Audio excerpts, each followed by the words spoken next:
Life ఉన్నదానికి ఎలాంటిది చూడాలండి? దేవాలయం కదండి మన దేహం. ఇలాంటి దేవాలయంలో ఉండే జీవుడు ఎంత ఆనందంగా ఉంటే ఎంత బాగుంటాడండి. అలాంటి వాడు జీవుడు సరికదా పక్కన పెడితే ఈ ఎమోషన్స్ అన్నీ మొండికేసి కూర్చుంటాయి. అవును, నేను వీటి నుంచి రానని. అది మౌనం అనే భాష చాలా అద్భుతంగా ఉంటుందండి.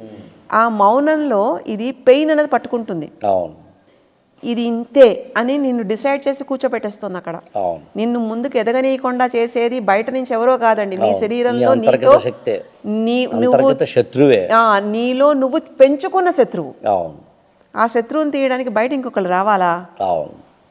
ఏం బాడీ అనే పుస్తకం మాట్లాడుతున్నప్పుడు వినే అంత అర్హత నీకు లేదా? అంత బుద్ధి లేదా? సో ఇలాంటివన్నీ తట్టి చెప్పే ప్రయత్నాలన్నీ మన ఏన్షియంట్ స్క్రిప్ట్స్. సో చాలా మందికి అర్థం కాదు ఏంటంటే బాడీ పెయిన్ తోటి మాట్లాడుతోంది. పెయిన్ అన్నదంటే వీళ్ళ కంప్లైంట్ అనుకుంటారు.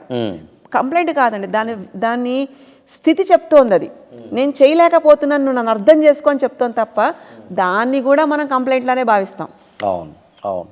దానికి ఎప్పటికప్పుడు మనకి ఊరటలానే చూస్తాం తప్ప నిజంగా దానికి కళ్ళు ముక్కు చెవులు ఉండి మనలాగా ఇంకొకటి ఉందనుకోండి, అది మనం చూసే విధానం వేరేలా ఉంటుందండి. మనం ఇవాళ ఎలా అయితే మనుషులు ఉన్నామో 2000 సంవత్సరాల 5000 సంవత్సరాల కింద కూడా ఉన్నాంగా కదా. మౌర్యుల కాలం అనుకుందాం, అప్పుడు కూడా రోగాలు ఇలానే ఉండుంటాయంటారా? అంతేగా. అలా ఉంటున్నప్పుడు వాళ్ళ మేధాశక్తితోటి వాళ్ళు దాన్ని ఎలా జయించారు? ఇప్పట్లో అయితే అల్లోపతి లేదు, ఇప్పట్లో అయితే కార్పొరేట్ హాస్పిటల్స్ లేవు, ఇప్పట్లో అయితే ల్యాబొరేటరీస్ లేవుగా, అట్లీస్ట్ ఏవీ లేవు కదండి. మరి అప్పుడు మరి మానవుడు తనను తానే కదా క్యూర్ చేసుకున్నాడు.